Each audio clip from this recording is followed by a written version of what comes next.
Hey everybody, Alex here. I just want to make a quick video today about, the Switch being dead now that these new Switch 2 leaks have come out. I just want to talk about the leaks with you guys, and yeah, that's really it. So basically, a couple days ago, the Switch 2 was apparently leaked. And I don't know if I'm allowed to show these pictures, but I'm gonna go ahead and show you. So here's what it looks like, and it looks vaguely familiar to something else, but so this basically means the Switch is dead, which, I mean, that's perfectly fine. If you look at other consoles, like the PlayStation 4, just really any console, they last for a good 7 years, and the Switch has lasted that long. It's very evident in new Switch games that the Switch is having a really rough time playing it.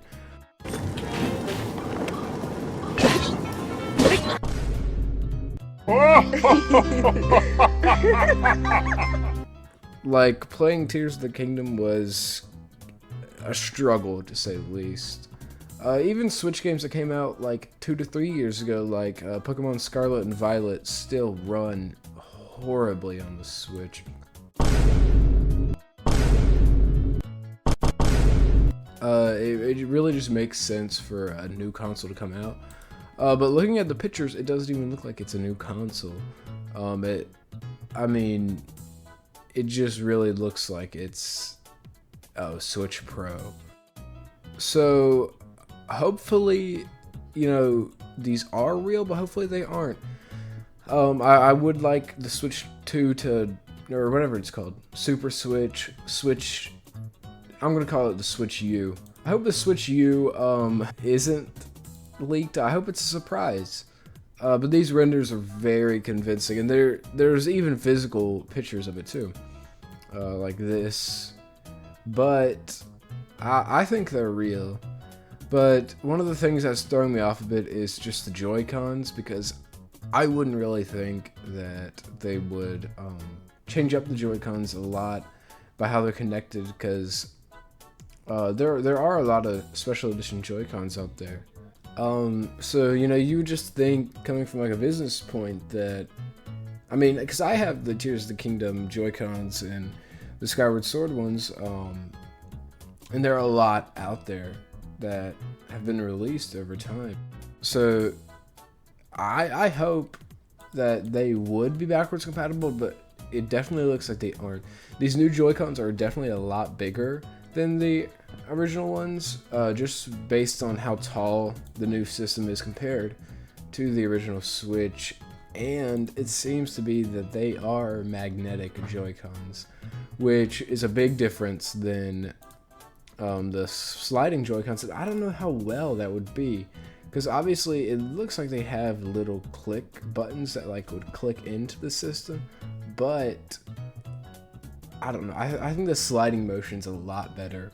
Like, to just, put the Switch, get it from the dock, or just sliding them off the top instead of, grabbing them off the side. It does make sense, though. It also looks like they kept the OLED stand on the back, which is great, because if you ever played with an OLED, you know that it's 1,000 times better, the kickstand on that.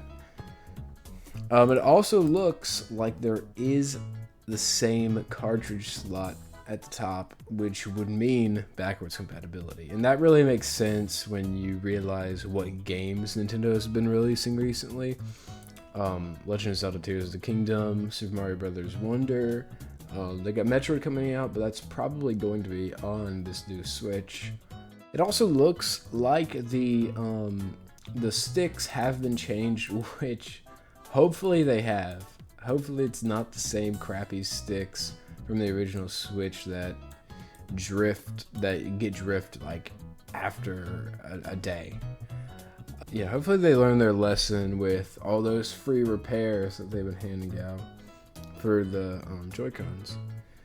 So taking a look at the inside, it looks fairly similar to a Switch. I've opened up multiple Switches in my day.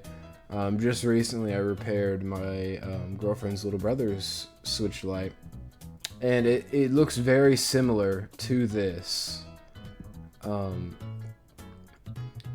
You can see where the SD card would go and where the cartridge would slot in and where the battery is going to be, and it looks like the battery is going to be the same size. Hopefully it's a better battery than the Switch, because the Switch dies really quickly and takes forever to charge. It also looks like at the very bottom of the controllers they're going to have the same sensor, which either that might be the sensor or it might be a camera, which I would hope it would be a camera. For that opened the door for a lot more games that could use a camera in them. But it would also mean that games like 1-2-Switch, where it uses the IR scanner to work backwards compatible, to work. So that's a good thing there. It also looks like the buttons are the controllers are staying the exact same. You know, the Joy-Cons are probably one of Nintendo's best controllers, I might say. Just by the way that they're designed.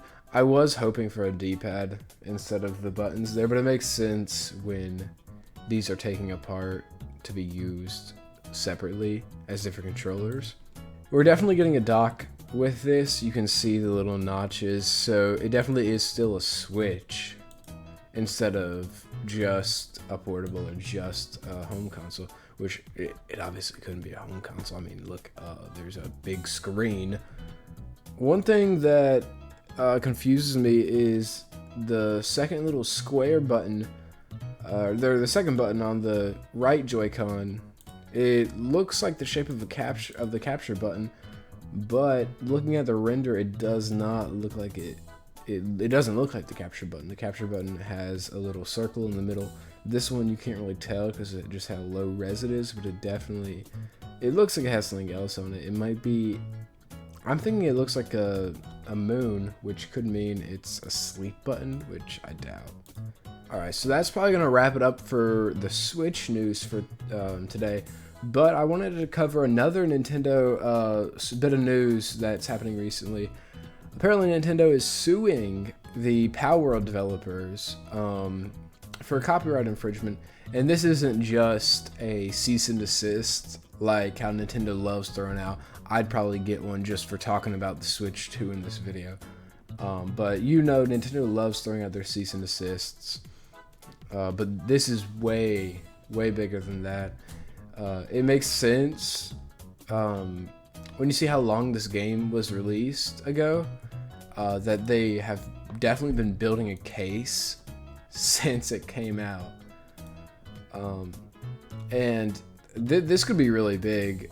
Palworld's still a pretty good game. It has over 20 million sales on Steam, and there's still tens of thousands of active players every month that play the game. And personally, I've never played Palworld, but just looking at a lot of the characters, the comparisons between Pokemon are crazily similar.